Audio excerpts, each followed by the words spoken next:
up, wake up. Mel and Matty for breakfast on Nova. Well, you come back to the podcast, which is what we love. Hello, it's Mel and Matty here with you. Mel, another big Monday in our part of the world as we are recording this. It's Monday the 20th of Jan and we had a cracker of a show. Oh my gosh, can I just say, I feel like everyone today needs to channel that little boy at the Australian Open who did the coin toss between Alcaraz and, I've said the name wrong, haven't I? No, you nailed it. That was, Alcaraz is perfect. Oh, perfect. But who was he playing? Who was he playing against? I was hoping you wouldn't ask me. No, it's not about the game. It's about little John. John, oh my goodness, and he was skipping off the arena because he was so excited to do the coin toss, and he is the vibe for today. He is who we need to channel. We will be skipping out of the studio once we are done recording this intro for the podcast. Do you know what might make you skip, actually? What? Matt Baisley trying to send me a voice message on Friday night, and this is, you know, when you go in your messages and you just record a voice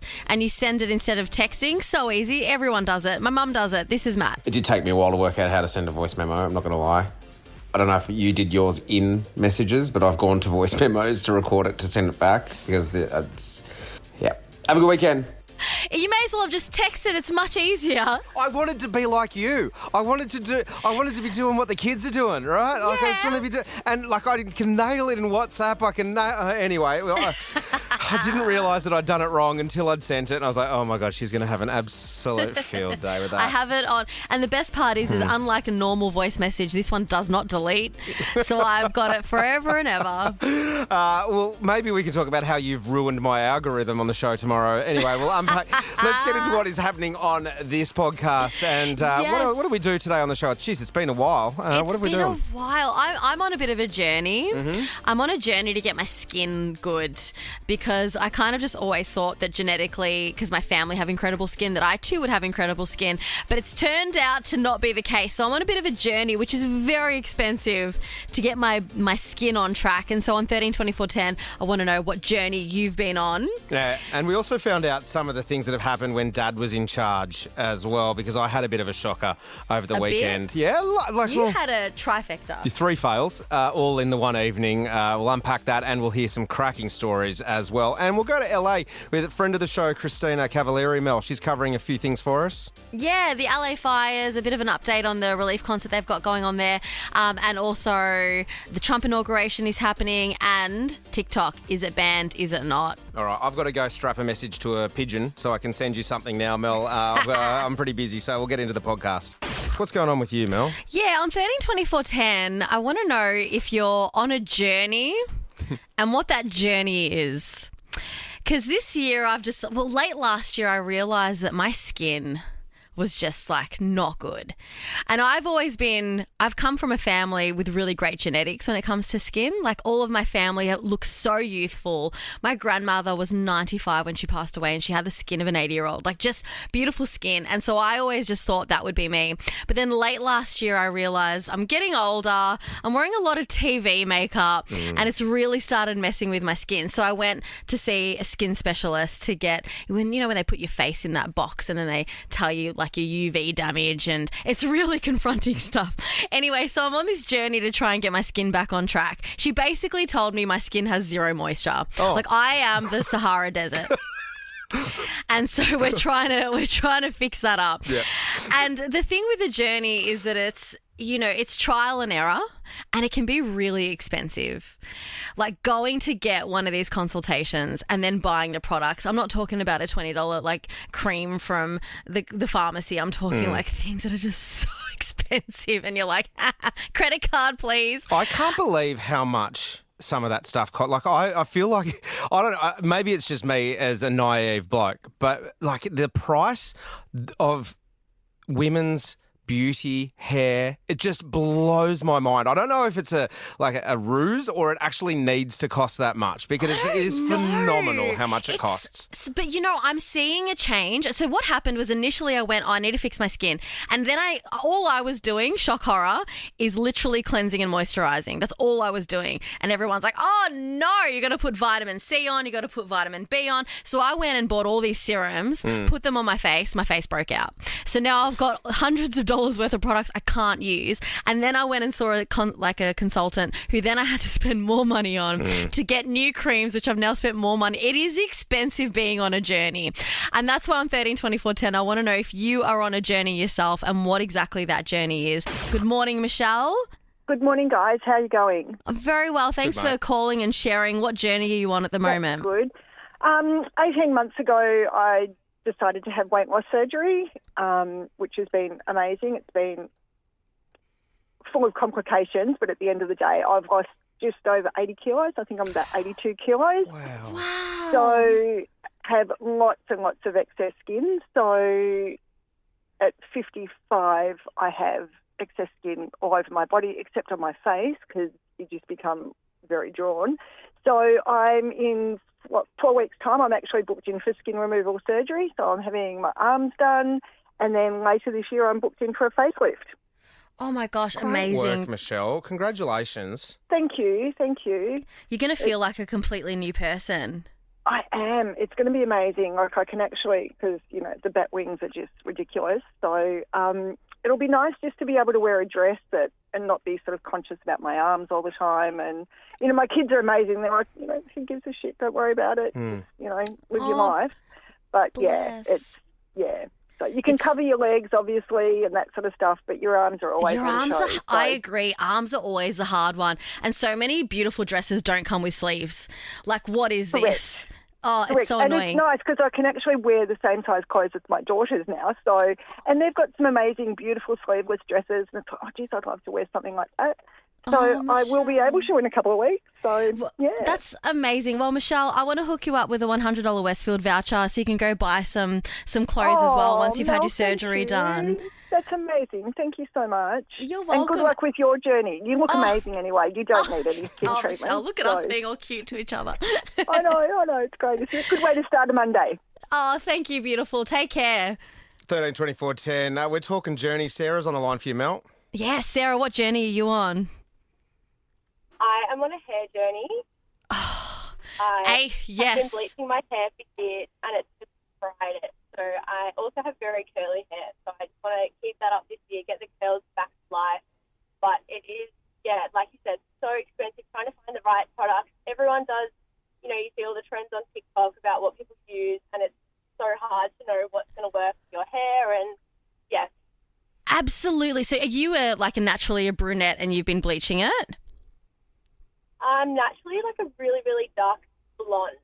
Okay. But I've been bleaching it, for like 5 years now, and it's just gotten to the point where the curls are kind of dead. But so the bleach has just ruined them. But trying to get back on that healthy hair journey this year. How do you get curls back? How does that happen? I think I just really need to stop straightening it or like blow drying it, quite heavily.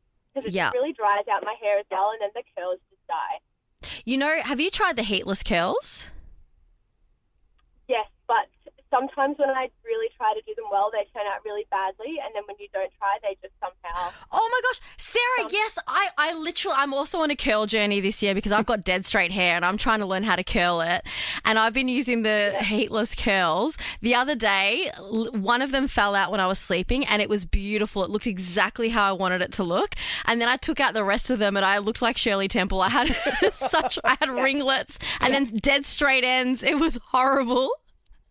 I know, that's what I'm working with all the time. So it's a bit of a hit or a miss. So I'd like to get that journey or that curly girl routine down pat this year, I think. That's my goal. Girl. Oh, I love that curly girl. Well, we're going to help you with that. We're going to hook you up with a Westfield voucher as well, okay? Maybe you can get some hair products from Hair House Warehouse. Thanks so much, guys. Oh, You're very welcome, Sarah. Bridget's there for you, Mel. Hey, Bridget, what's your journey? Hey, Mel. I tried to start a Pilates journey. Reformer? Yeah. Hang on. Reformer. What's the difference between Pilates and Reformer? What's that? Well, there's the mat Pilates and then the Reformer Pilates. So the Reformer is on the bed. Aha. Okay. Yeah. Is that right? I think that's right, Bridget. Yeah, I think so. Like, the classes I go to, they kind of do a mix of everything. Like, sometimes they'll be on the mat and sometimes it's Reformer. But, yeah, it's usually both. But you can go to classes without Reformer, which I think is cheaper. Pilates is one of the best exercises, I reckon, because it's not as much pressure on the body. And I think the bed is so much fun, like when it swings up and down. But then anyone that does Pilates will know this. But then when it hits the edge, it's so embarrassing because you feel really heavy, like you can't control your bed and it's like boink. Do you know what I'm talking about, Bridget? Oh, yeah, when I first started, or even now, like, the exercises are so hard because you're working so many different areas and also trying to balance at the same time. And, Yes. yeah, it's so easy to let the bed snap back and, everyone can hear it, but I know everyone's concentrating on themselves, so I'm hoping it's fine. I know exactly the feeling. Well, Bridge, I reckon part of the Pilates journey is having a good fit for it, so we're going to hook you up with a Westfield voucher as well, okay, my friend? Oh, thank you so much. I can buy some bigger clothes that fit me now. Yeah, those cute little crop top sets. You can go rock one of those, Bridge. We got one more. Time for one more. Marlo's on the line for you, Mel. Morning, Marlo. Good morning, guys. How are you? Really Very good. well, thank you. I'm loving everyone sharing their journeys. Can you tell me what journey you're on? Yes, I'm going to be on an alcohol-free year journey. So you haven't started yet? No, I have started. I've started New Year's Day. We're 20 days in. Great. 20 days in. How are you feeling? Actually, really, really good. I'm already feeling the benefits of just like a little bit of better sleep. My head isn't so cloudy, especially when I'm going to work, so that's always handy. What was the catalyst for you having this one full year with no drinks, Marlo? I'm turning 50 in May, and I decided to have a goal of fit by 50. Mm-hmm. And I'm hoping, like mad, that I actually become really fit because I look up a lot of articles about women who turn 50 and go to, like as the other lady said, go to Pilates and go to the gym, and I want to get some abs happening. And I just think, you know what, I'm like more than halfway through my life, and I really want to become healthy and fit and become like a really great role model, not only for my kids, but for my husband and for my friends and everyone as well, and just feel so much better about myself. Marlo, I love the idea of constantly evolving and always trying to be better. And this is amazing that this is your goal as you're getting older to be like, I'm going to be the better version of myself. We want to help you on this journey. And I think maybe similarly to Bridget, we might need to get you some new clothes for your abs. So we're going to hook you up with a $100 Westfield voucher as well. Oh, fantastic. Thank you so much for that. That's Good on wonderful. you, Marlo. And the accountability as well, calling up a radio station and putting it out there into the universe that you're going to do this for the next 12 months really, puts it down on paper that this is something that you really want to achieve. So good on you, Marlo. Maybe we should, if this is going to put pressure on the powers that be here at Nova to make sure that we're on air again this time next year, we'll check in with you, Marlo, and then we'll see how you've gone, okay? Thank you so much, guys. Have a great day. You too, mate. 13 24 10, we're going to open up the phones right now. We're going to talk about, well, it's an old school chance for you to rag on your dad, really. What happened when Dad was in charge? Because over the weekend, now, look, I'm a very capable parent, right? I just want to preface it According with this. to... I did a quick poll, one person, and that was me, and they said yes. No, I've done a bit of stay-at-home dadding for a few years. I'm not useless, right, when it comes to parenting. I just need to preface that. But Bella went out with some of the girls on Saturday afternoon that then turned into Saturday night, that then poured herself into the door at around 11 o'clock that night. So it was just a lot of dad time on Saturday. And, especially when mum's out, Dad just tries to be super cool. All right, so I'm like, you guys can do whatever you want. It's fine, no worries, it's all right. I'm a cool dad. I'm a cool dad. And then, so the kids are 9, 7 and 5. Stevie was doing, the 5-year-old, she was doing her own thing, doing some colouring in. The other two are like, what are we going to watch on the TV? Trying to find something that they can all sort of agree on. Billy's sort of just caught on to Modern Family. Okay, and it was just a great show. It's really funny. It has some great topics in there, and it always ends. I never really got around Modern Family the first time, but now watching it with her, I'm like, oh, this is great, because there's always a resolution to conflict at the end, and there's always a lesson to be learnt. And she's like, okay, let's do this. Let's watch it with your brother, your 7-year-old brother, and you, the 9-year-old, will sit down and watch an episode of Modern Family. And the episode that we watched happened to start with Claire, who is the wife in Modern Family, on the lounge in tears, watching a very sad and soppy movie. This is a bit of it. Honey, are you okay? I'm fine. I just look so sad. Oh, no, not today. What's wrong? Nothing. No, your mom's just, feeling emotional. She was like this last month, and the month before, and the month before. What? I could kill someone. No, I can't hear you. This stupid phone gets no reception in this stupid house. Dear God, no. I heard rumors. Yeah, we all had. That females living or working in close quarters could eventually get on the same cycle. Yeah, I didn't have that on my bingo card for 2025. This early, having a conversation with my 7-year-old son and 9-year-old about how menstrual cycles can sync up. But you know what? I reckon I nailed it. We just had a bit of a chat. You know, it's a period. It's common. Every woman gets it if they're lucky enough. They can get their period. And then if you live together, and then having to explain why she was emotional, I was like, oh God, this is very difficult. This is where I really need your mother. But anyway, we navigated that, Mel. We navigated it and got through it. And According to me again. Great. Okay, great. So I was like, okay. Your poor children probably have trauma from it, but sure, you think you've navigated it. At least I've given them something to talk to the therapist about. Okay, so then we moved through to the night time and we're like, okay, what are we going to do? The weather in my part of the world was horrible, so we're just going to stay in. I'll do some pizzas and we'll do a movie night. Cute. What are we going to watch? Despicable Me 4 has landed on Netflix, just brand new, so we're like, done, cool, we sorted that out. Fun. But then the classic dad move, just trying to bargain, is, okay, so everyone has their showers, get in their jammies, then we're on the lounge, right? Yep. There we can do it. And there'll be no topics in Despicable Me 4 that you can't navigate. No, there is absolutely no menstrual cycle chat in Despicable Me 4, which is fantastic. So the youngest goes in first, Stevie. She's been in there for a little while in the shower, and then all of a sudden I can just see water pouring out of the bathroom door. And I'm like, oh my God, what is going on? I'm like, I go to the bathroom. She's sitting down in the shower. Her bum has blocked the drain, so the water has risen up over the little ledge. So it's one of those, a shower that's a square box, essentially, with the door that you open, and it's just risen enough and it's just leaked out everywhere. And I'm like, oh my God. Okay, so I'm frantically mopping up, towels down on the floor. Stevie, get up, out of the shower, dry her off, mop it up. Everything's fine. Don't tell your mother. Please don't tell your mother. Mopping up, everything's fine. Sorted. The bathroom floor is very clean now. Great, tick that box. Avoided any problems. We're on the lounge watching Despicable Me 4. Can we have ice blocks? Yes, you can, okay? Because I'm cool, Dad, remember? Ice blocks are okay. The youngest, Stevie, eating her ice block. And it's just like it is a Zupa Duper. And she's gone to eat a little bit of it, and she's eating it, and she's up and about, dancing around, jumping around like the Minions.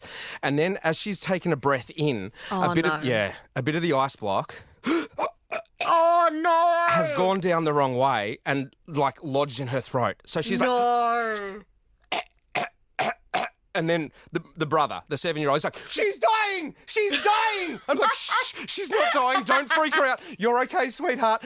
She's starting to get really freaked out herself. So I'm trying to do, I was like, what am I going to do? I'm going to do the Heimlich maneuver because that's what I've seen in the movies. Of so course. I'm just like, and then the ice block comes out. She recovers. We're all okay. And I'm like, please, don't tell your mum. And then we had a meeting at 8 o'clock the next morning. Okay, do you want to list off everything that's happened while Mum was out? So, what I thought we could do right now. You did the trifecta, Matt. That's hilarious. Things happen in threes, and thank God it's not things happens in fours. So what I thought we could do here, full in the swing of school holidays, or it might be an old school memory of yours. 13, 24, 10.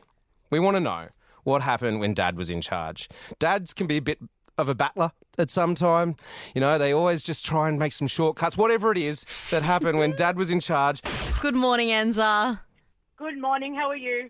Very Really well, good. thank you. Make me feel better. Make me feel better, Enza. Yeah. Well, I left my husband with our daughter. We were at a cafe, and I said to him, listen, I've just got to run to the loo. She was about 4 months old. I said, just be careful. She wiggles. Don't stress, love. It's all good. Okay. Midstream, I hear this horrific scream. I'm like, oh, my Lord, that's my baby. Had to stop. Ran out. She had head butted the table, head lit, and there was blood everywhere. Everywhere. Yes, can't even go to the loo in peace. Oh, my gosh. Oh, yeah, now, babe, I got it. No, you don't. Have you ever let him forget it, Enza? Never. No, I don't Never. hear It's you. my one golden ticket. Yeah, cash it in.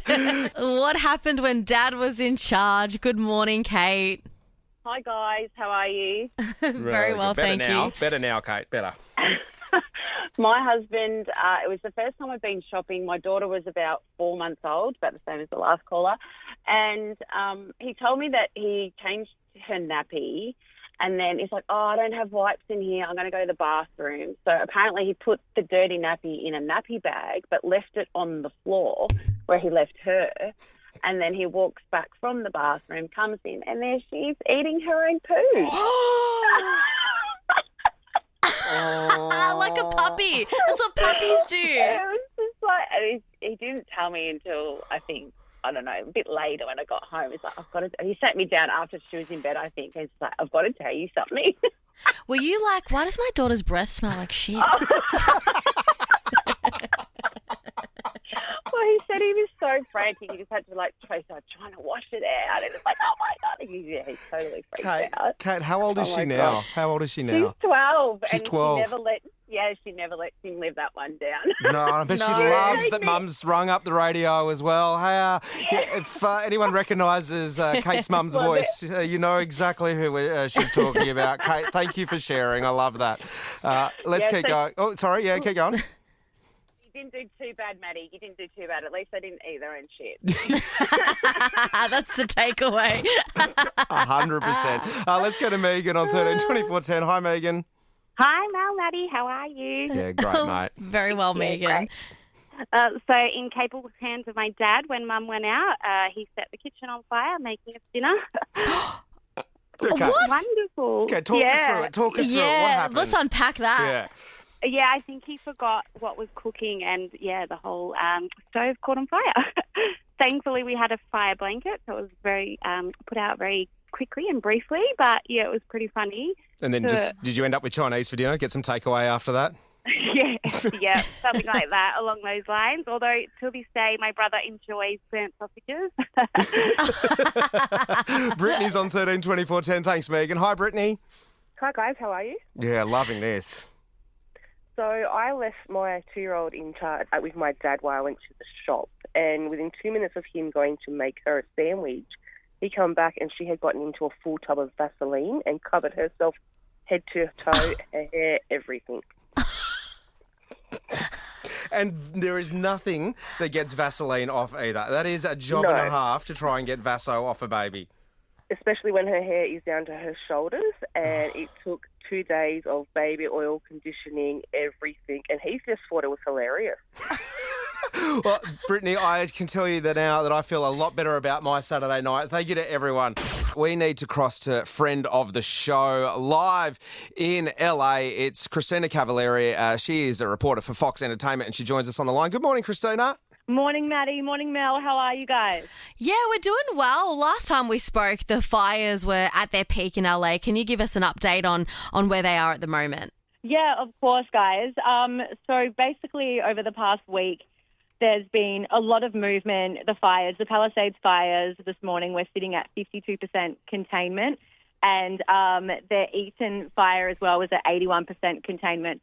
But we do have a slight issue, a large issue. We do have those Santa Ana winds warning coming back for us on Monday, which has caused a bit of distress around LA, thinking that we're going to have more fires perhaps, or the fires that aren't currently at fully 100% containment will continue to burn even further, which is a little bit obviously stressful. But yeah, that's the real issue we're facing with this week coming ahead. Gotcha, because it's still Sunday in America, right? So you're thinking about tomorrow. Yes. Yeah, okay. Yes, definitely, starting tomorrow. But we have had some movement as well with residents returning back to their homes, not the ones in the areas where their homes have been destroyed. The residents who have had no power have started to return back to their homes. And we're talking over 7 to 10 days now. People have been evacuated, but now officials are allowing them to return to see what the damage is, the smoke damage to their furniture, to their homes, seeing how they can live in these places now going forward. But unfortunately, the residents that were in Altadena, in the Palisades, have not been allowed to return back to their homes just yet to see if they have anything still standing, which is heartbreaking. Heartbreaking. Some of the footage that we've seen out of these fires has just been absolutely devastating, Christina. And then I guess being an entertainment reporter, we are rolling into awards season and then sort of doing a temperature check and the vibe check on whether or not those awards ceremonies are going to go to air or actually even happen. Is that, are you getting any word on that? Yes. So luckily for the Golden Globes, it happened before the fires and they were able to have a great show and get everything done and I don't want to say dusted, but everything done. But we're now looking forward to award season. We've got Critics' Choice. We've got the Oscars, of course. We've got the Grammys. The Grammys is still locked in that they do want to go ahead in February 2nd. The Critics' Choice Awards was postponed. That was meant to be happening today. But that was postponed to next weekend, but then it got postponed again, and a date still hasn't been locked in. Then we also have the SAG Awards. That's happening in February. There's been no words on movement for those awards, but a lot of these award shows are going to be using them as a fire relief awareness to raise money. I know the Grammys are using all their money that they were going to use for after parties. They won't be having these after parties, and that money will go towards fire relief. So these award shows are doing... Yeah, so these award shows are doing the best they can to still go ahead because it's a bit of a lose-lose. If we don't have these award shows, there's producers, there's people who work on these shows that will be out of work as well. So we're trying to balance it over here to continue to be respectful for the fires and to raise money for them, but also there's the whole other side of the entertainment industry that also still needs to work. There's been so many beautiful videos that have emerged from LA of everyone digging in and helping and delivering packages. And there's also been the news of the relief concert that's going to be happening. They've confirmed Billie Eilish, Red Hot Chili Peppers, which Christina, I know is your favourite band. But can you tell us a little bit more about what you know about this concert? Oh, Mel, it's going to be amazing. Like this is truly incredible. And I think that really speaks to the vibe of Los Angeles. As much as these fires have devastated the city, everyone wants to help. Everyone wants to get back out there and help everyone that's been evacuated, affected, and raise money. And that's including our big-name stars like Billie Eilish, Katy Perry, the Red Hot Chili Peppers. The list just goes on, Lady Gaga. And it's happening just before the Grammys. So all of these artists are going to be in town already. So they're able to get these big-name stars to lock in a date because it's kind of worked out at a good time that they're all going to be here celebrating that award season as well. But it's going to be great. It's over 2 different venues. So tickets go on sale this week. And it's just going to be something truly exceptional. I think everyone's now trying to figure out who's going to be the last act. Like you said, Mel, the Chili Peppers are my favorite. I'm hoping that they're going to end the show. They are LA icons, Californication, all of these songs about California. So that's definitely going to hit home. But that's going to be something that's truly spectacular that everyone around the world should tune in for. We're joined this morning by Christina Cavalieri, who is a Fox Entertainment reporter. Sorry, Christina, but we are getting short on time. Just quickly, I know Mel is dying to speak to you about the biggest thing that is happening in the States right across America at the moment. Over to you, Mel. Yes, of course, everyone is talking about Trump's inauguration, but I want to know about TikTok. Is the ban actually happening? Because I'm seeing that it's back online. We may have Trump to thank because TikTok has started to become reinstated this morning. So just after a few hours, we bid farewell to TikTok late last night. We got this warning message that we can't use the app and that President Trump has indicated that he is working on a solution. We woke up this morning, Mel, a lot of us have got TikTok back. It started to be reinstated. I know. It started to be reinstated for us, and a statement from TikTok said that Trump's promise to save the app allowed it to restore U.S.'s users access even before his expected executive order is signed. So Trump's making social media great again. It's unbelievable. It was truly something last night. I think the whole of where I was in LA was freaking out, but it started to come back. So only for a few hours, we just over our sleep. That'll be enough, I reckon. Enough to do the damage of doom scrolling. Yeah, I've got whiplash from, being sad about it, and now I'm happy it's back. And that's Christina Cavalieri. She is Fox Entertainment reporter in the States. Christina, thanks so much for your time, mate. We'll chat to you again later in the week if there are any more developments. Thanks, Matty. Bye, Mel. Have a good day. Bye.